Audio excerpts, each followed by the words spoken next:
The transmitter, that's the microphone. Then it has a battery in it, right? Because that's the weight I feel in it.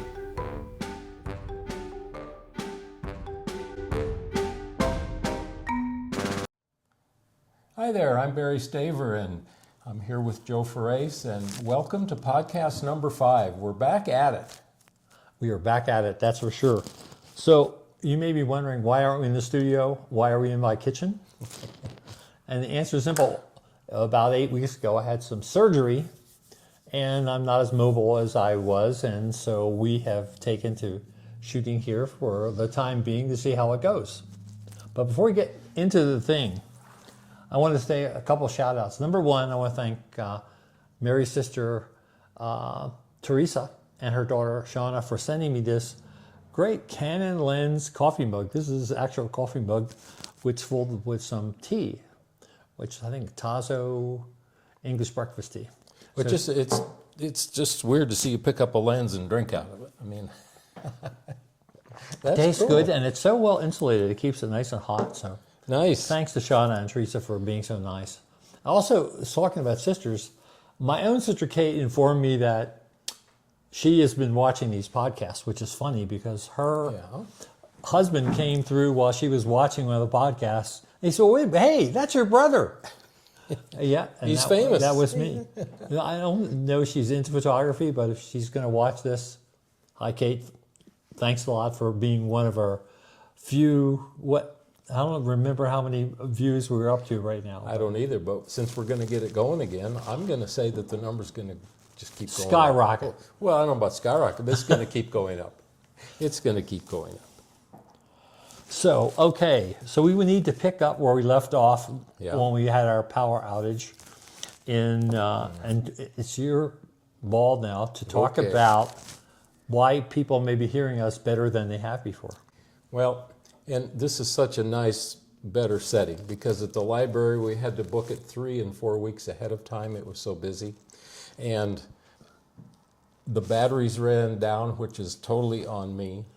But here's the deal. When we were at the library, in order to get the sound that we needed,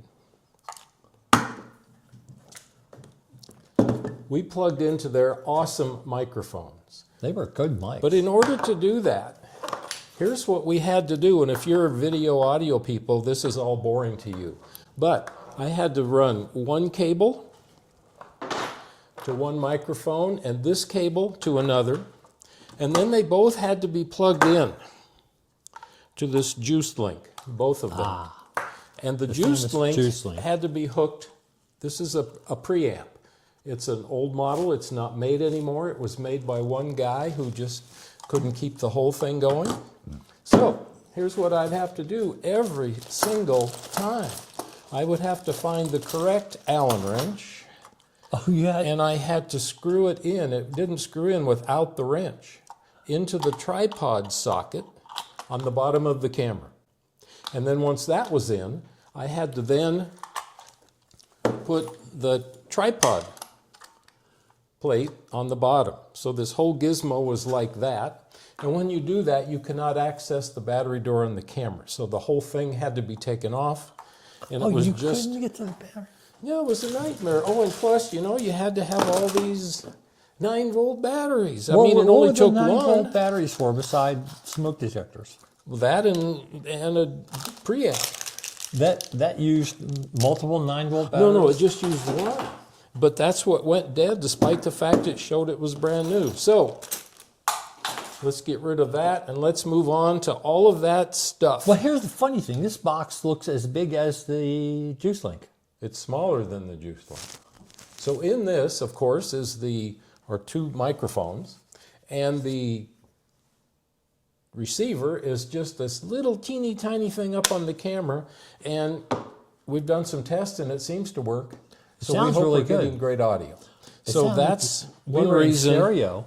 we've I don't know if changed we from still the are. library, and here we are in a more pleasant setting, and Well, we can look outside and see the birds, the trees, and yeah. people walking up and down the path. So those are the reasons that we're here. So actually, according to our agenda, it says it's time for cookies. Well, it does say that. This So I is see after you've all got the. one thing that we're going to taste, right? Yeah, we're going to try these. Okay.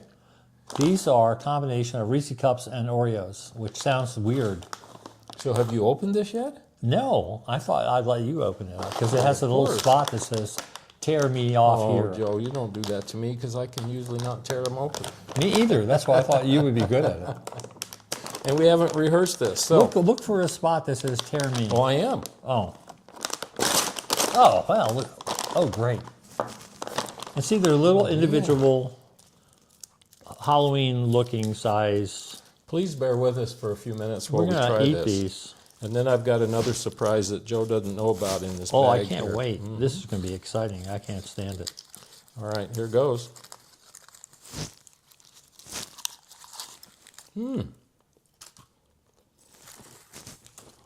Reese's Oreo. It's a little Reese, a little bit Reese, a little bit Oreo. Mm-hmm. Do we need napkins? I don't, but I've got a sleeve. So No, I have a segue for that. That's really good. We're going to segue into the next topic. Oh, wait a minute. You brought your old bag? This bag has been used by me for about 40 years. It's been in multiple countries. It's just not any bag. multiple It's a states. Domke satchel. It's a Domke reporter's satchel. And it clearly is frayed. It's on the second strap. I can't get one to match. And it was finally embarrassing to me because a bunch of ink leaked through. And I thought, what on earth am I going to do? And I don't like doing those unboxing videos too much. So this will be a little take on that. So the last item to come out of this bag before it's retired are some Cookies! real Oreos.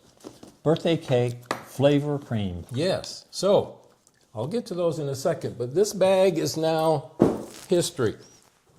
And you'll never guess what's still being made 40 years later. The same reporter satchel with more reinforced handles. The same size, the same pockets. It is made in the United States of America. And it's going to be my new bag. It's beautiful, though. So, yeah, I just wanted to share that quickly. It almost makes me want to go As a buy one. segue in. The cookies are special because they're birthday cake flavor cream. Oh, and today's Mary's birthday. It's my wife's Well, birthday. it's for Mary's birthday, and it's for the fact that I'm celebrating 50 years of Barry Staver Photography being in business. Now, they didn't have anniversary ones, but I think a birthday cake cookie Sure. is just as good. So, 50 years with of that, making amazing photographs. now we're into some serious, back to our Oreo cookies. Oh, man. That one's falling apart. Or is Oh, it? man. I'm just grabbing two of them.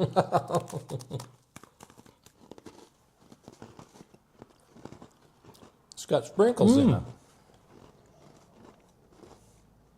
I like that. Mm-hmm. Do I like it as much as Selena Gomez cookies? Boy, it's a tough call. No, I like the Selena's. The cinnamon. You know, it's that cinnamon. Mm-hmm. It's that cinnamon in the Selena cookies. Yeah. But these are really good. These are better than the regular Oreos. Would you You say? can tell a difference? Oh, yeah. Oh. My cookie palette is not that sophisticated. Well, we're getting back into the swing of things. It's taken us a bit. But that was my show and tell. I'm so thrilled about this new bag after 40 years that I can buy one that still holds the things like I wanted it to. And you could use it for another 40 years. I could. And it's a great color. You don't mind that green, I love that do you? color. Yeah.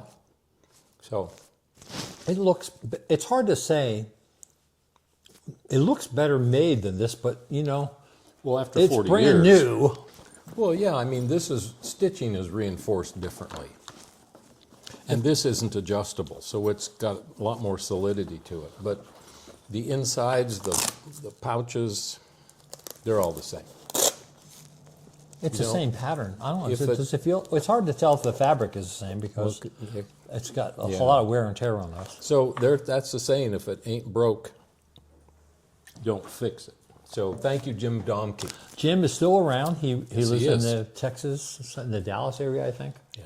So Jim, if you're watching, hi. We should send him the link. Oh yeah, I'll do Yeah, that. why not? So we're going to talk about, we have a new segment called Talking Cameras. And so we're going to go wide and far here, and we're going to start about something that I know you hate the topic, so we'll be brief, I guess. Oh, no. And that is CMOS versus CCD sensors, which in the grand scheme of things, you think about, well, nobody makes CCD sensor cameras anymore.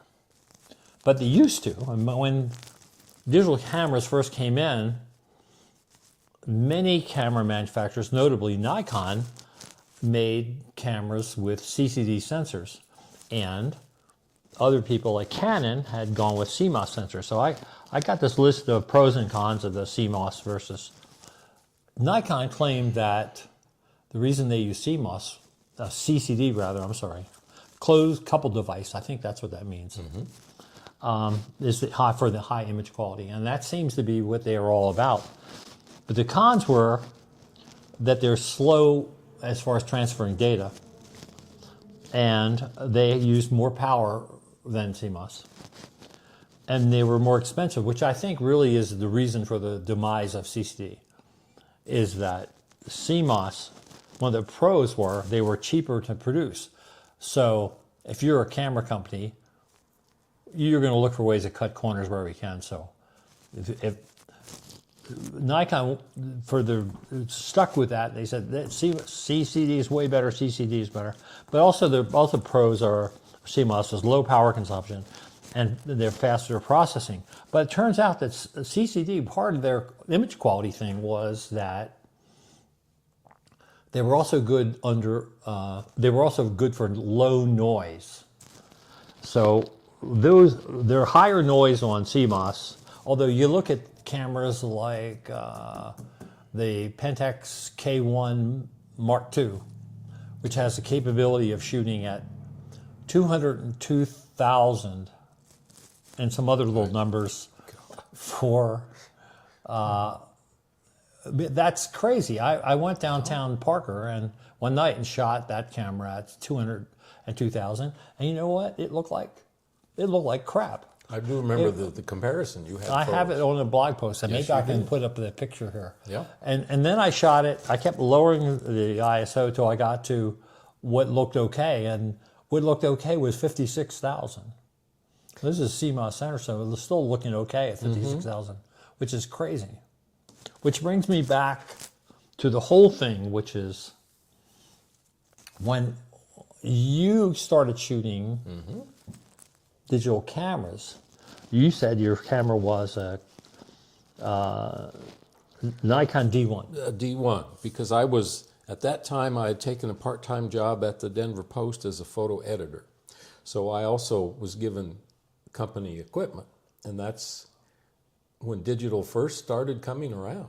So we all were given a couple of D1 cameras. and Everyone lenses. used that was your standard camera? That was the go-to. And I remember Nikon and Canon reps were always in there pitching the photo directors, you know, every 2 or 3 years when they'd switch gear because they wanted that business. But it was Nikon. And what the heck, they were... So here the doing- Nikon was using a Kodak, not a Kodak, they were using a Sony sensor. But the interesting thing to me, it was a 2.7 megapixel camera, that the Nikon. That's right. When I tested the first Kodak camera that used the Kodak CCD sensor, it was a 1.4 megapixel camera, and it cost $20,000. Was that the one with the body and the big thing underneath? They started it with a Nikon F3 body, Yes. and they stuck the digital thing on the back and the bottom of it, and they were big clunky things. Now the D1 wasn't like that, right? It was more like a it real was camera. back to your standard camera, because when I first came on board at that newspaper and was learning all the digital before that Nikon came out, that was what I think the newspaper had 2 of those cameras that you just described. The Kodaks. And they were used on deadline projects and out of town, and there were always problems and issues. And I mean, everybody wants it instantly now. I mean, back then, if it was taking several minutes to transfer a file, people got used to that. And then it went to the D1s, which were the basic camera body that you think of. That big old contraption was gone. But it was still 2.7 megapixels, and so now newspaper reproduction quality wasn't a big deal because no one was looking for high resolution. So 2.7 was certainly acceptable. It sure was, because there was no online then. No that's right. Online, it was just all print. It was always got your paper but in the Sunday sections, that was a little higher reproduction, right? Did the Post have a Sunday, what they used to call when I was a kid, photogravure section with higher quality images and color photos and stuff like that? I don't remember that. At the Post, they had probably had a Sunday magazine. Yeah, Sunday magazine. But nothing like the New York Times magazine or anything. No. But what were they using? They had to be using, that's Same all stuff. they had. It's all They had to be everybody using the had. same thing. Yeah. Unless it was still film. Oh, yeah. How long did Because, all the see, papers there hang was on to film? Well, I got to step back a step or two, because the two cameras and two photographers that used those old Kodak cameras, and the rest were still shooting film, and shooting color neg. Because I remember doing editing with that. You probably had C41 processing at the paper. Right. Yeah, I was scared to death I was going to have to process people's film, and what if I screwed it up? But it was the Oh, it was so easiest thing. easy. Those Noritsus and tank. whatever, Yeah. they just tape a few things down, stick it in, and boom.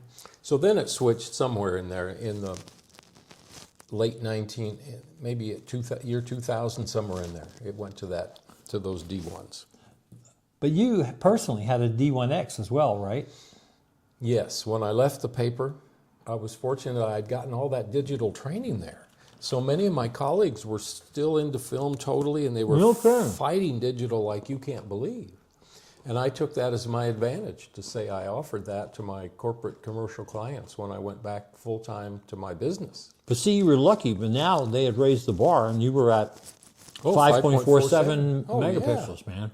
And you were rocking. That's almost 6 megapixels. That's right. And back then, people weren't as tuned into that. They didn't have the phones to compare with. So you go to a marketing director, a client, and you just could show them images. If you told them you had a 5.47 megapixel camera, they'd go, huh? Does that matter? They wouldn't even know. They wouldn't know. So it was so new. And as we're talking about it now versus these Lumixes of mine are just, they're only 20 megapixel cameras compared to the, 50 and 100 like some people have on those bigger. Well, the Nikon Z9 is what, 45 megapixels? Yeah. Yep. And the new iPhone that's just been announced, those are 48 megapixel, supposedly with a, I don't know, I don't have my Yeah, so if phone you yet. have a 45 megapixel sensor that's this big, compared to a 24 by 36 one that's in a Nikon Z9, I think there's going to be some image quality differences. Oh, I think there has to be. Yeah. Especially in noise. I mean, I have a hatred for the phones, as you know. I know. So I'm hoping that when I get my new one, if I ever offer to record one of these podcasts with it. Oh, we'll record a podcast with it? If We you could would record a allow section that. of it. Okay. We could or go set down it to up we could too go, and shoot we them. could go down to the park and shoot at McKay Meadows and see how it goes. Well, that's another reason we wanted these mics, to get this wireless to go out and do that. So wait a minute, we got off the topic. Okay, let's go back to the sensors.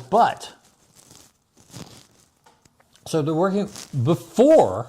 So you got this 2.7 megapixel thing, but when you were before, and the paper too, and the magazines, when did people move to digital?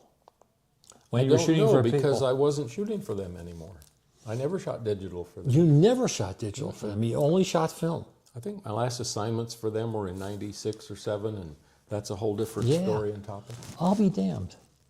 But so when you were doing your own photography, though, what formats were you shooting? Well, for Barry Staver, the 50th anniversary Barry Staver photography, What film formats were you shooting? You mean before digital? Yeah. Well, it was mostly 35 millimeter. All the magazine work was that. I did some 2 1/4. I think I had a Bronica. I experimented with some 4x5. I had a Cinar F actually. Really? Trying Cinar, some you stuff. can't beat that. I remember shooting a cover for an annual report, struggling with that to keep a lot of things in focus, tilted and stuff. And then I had a wooden 4x5, a Vista. Oh, and Vista, I tried they are some all good portraiture cameras. with that. It was. Did you have the right lens, like a 180 or something like that? I had 3 lenses No for the 4x5. Wow. I had the wide, a normal, and I had a bit of a telephoto that I used for the portrait work. I never Back did. then, in the corporate world, you were paid a lot differently than in some other venues of photography. So you could justify the equipment because you could make the money to pay for it, and then. But yeah, if you're shooting medium format and 4x5, the image quality is way beyond a 2.7 megapixel. Yes. But did anybody notice when you went from one to the other? Did anybody?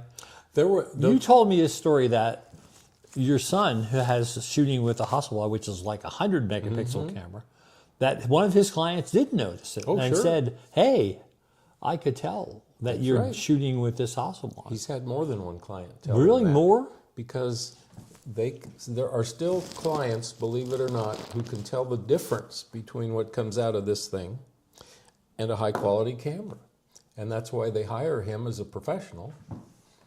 Because they know that they market can get is that stuff. shrinking, but they can get that. I actually shot the 4x5 a time or two on an editorial assignment because the editors knew the difference and wanted a bigger chrome to scan because they were so thinking that's what they ahead did in and the they old wanted days. a 2-page spread in a magazine that had better reproduction than, let's say, just your weekly magazines. I used to shoot with 4x5 when we had our studio, but it was all for architecture. Okay. Because that's the only way you could shoot architecture and keep all the lines nice. Oh, for sure. And the detail was amazing. I have a funny story about that people wanted a quality for you. I was doing a magazine story for a car magazine, and I went up to Red Rocks and photographed a Nissan Skyline.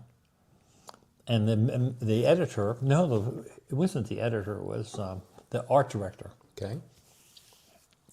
He said, "Be sure to shoot any pictures you think would make a good 2-page spread as raw files, so I'll have a lot of detail I can work with." And so I figured Red Rocks, for any of you people who don't know, is a beautiful area with all these beautiful colored rocks and stuff like that.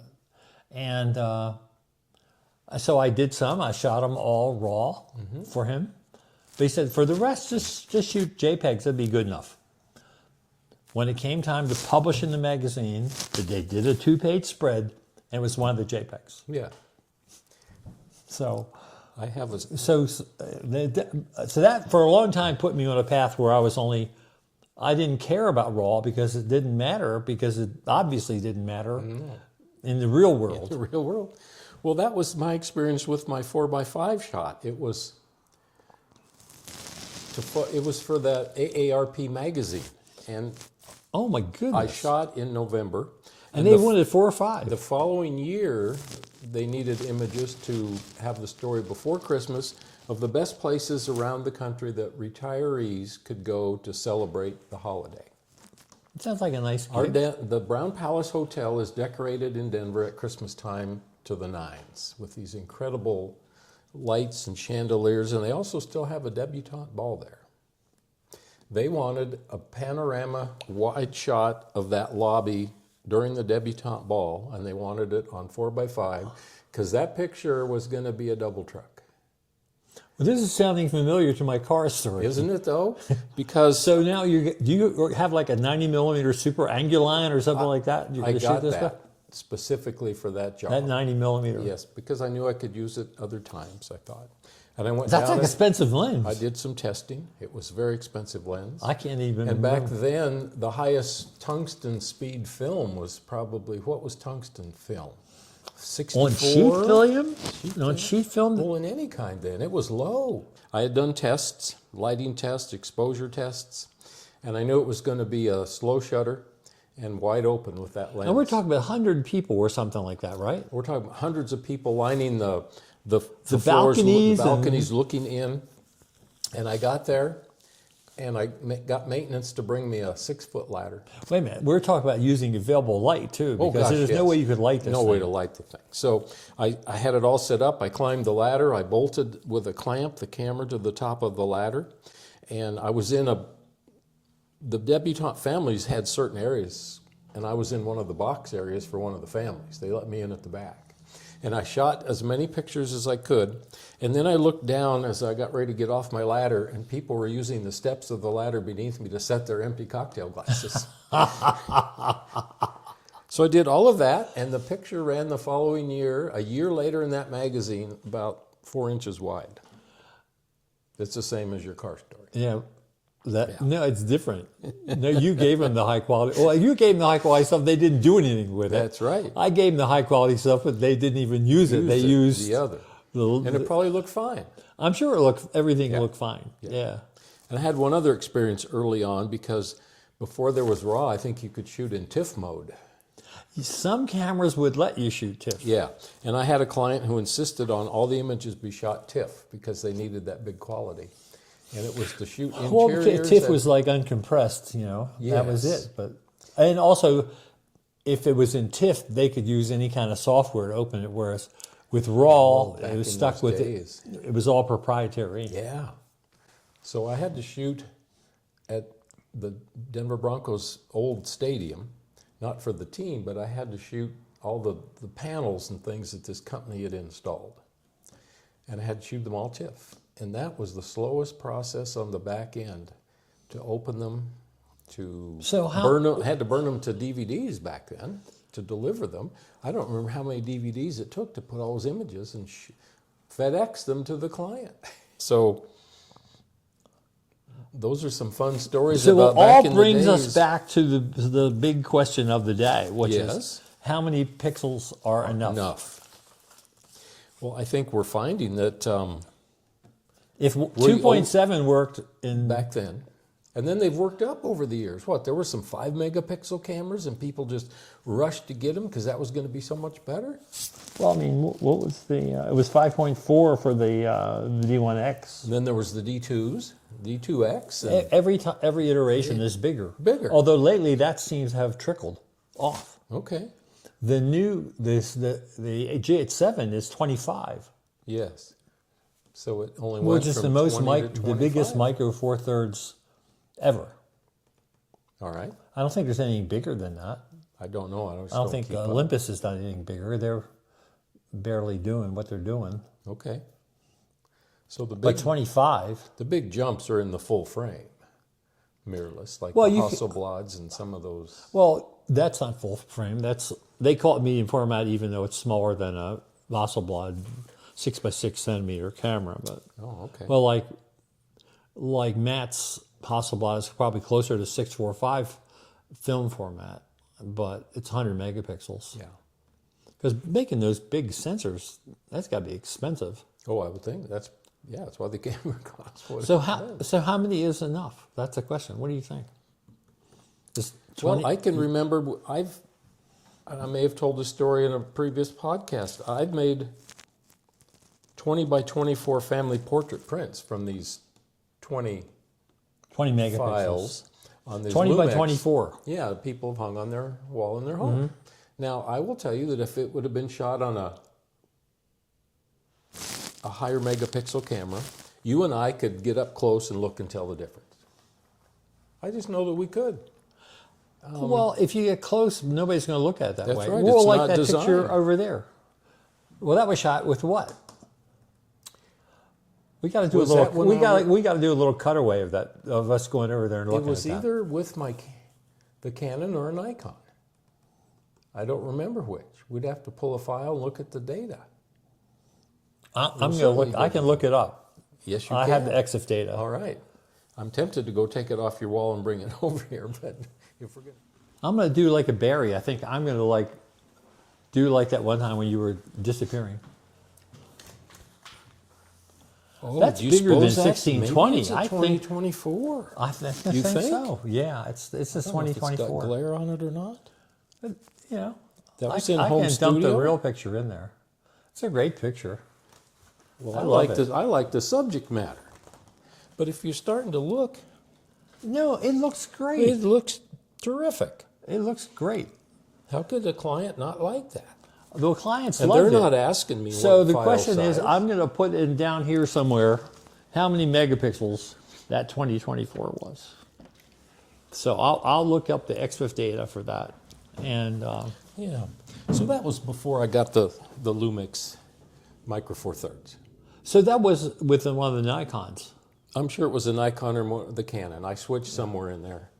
Oh, that's interesting. We wrote a book together called Better Available Light Photography that was all film based, and you and I were both shooting Nikons. Yes. And then when they asked us to do an update called Better Available Light Digital Photography, we were both shooting Canons, Yes. which is kind of interesting. It was a nice switch, wasn't it? Yeah. So in terms of how many megapixels are enough, I'm totally happy with what I've got. And I know there are people that are making wonderful prints from these phones, but they've got to be doing a lot of post-production to enhance to whatever. Don't you think? I've never really made I don't know big what the prints with my point phone. is, but if you're going to take pictures, I think using a real camera. It seems funny to me that we never see an ad for an iPhone or any of these other companies, Androids, where they say, you know, this phone is so good when you call your grandma up. She sounds like she's right next door. They never say that. No. Why is that? They say, oh, you can take movies and you can upload this and you can play games. Well, It's still a phone. it is, but it's so seldom used as a phone, I think. Basically, because so many people don't call and talk to each other. I don't that's know when another this happened. topic. Maybe it was like 25 years ago. AGFA, who used to make cameras and lots of photo Film, stuff, yeah. invited me and a bunch of other writers to their headquarters in Antwerp. And they were talking about, that's when they had one of those phones that twisted sideways. It looked like binoculars. Do you remember that? It would twist No. and stuff. The lens would rotate. Early digital cameras experimented with shapes until they finally figured out, you know, they're cameras. Why don't we make them look like cameras? But anyway, we go to Antwerp. We're sitting in a room. They're telling us all about this stuff. They said, well, we want to ask you guys some questions. And one of the questions was, what do you think if we put a phone in this camera? Swear to God, this is true. And we all looked at each other and we all agreed, 100% of us, this was the dumbest idea we had ever heard, putting a phone in a camera. The question really was putting the camera in the phone. And that's Somebody what Steve switched it. Jobs figured out. Yeah. So are you know? saying, to wrap this conversation up, Yeah. it doesn't make any difference what the pixels are?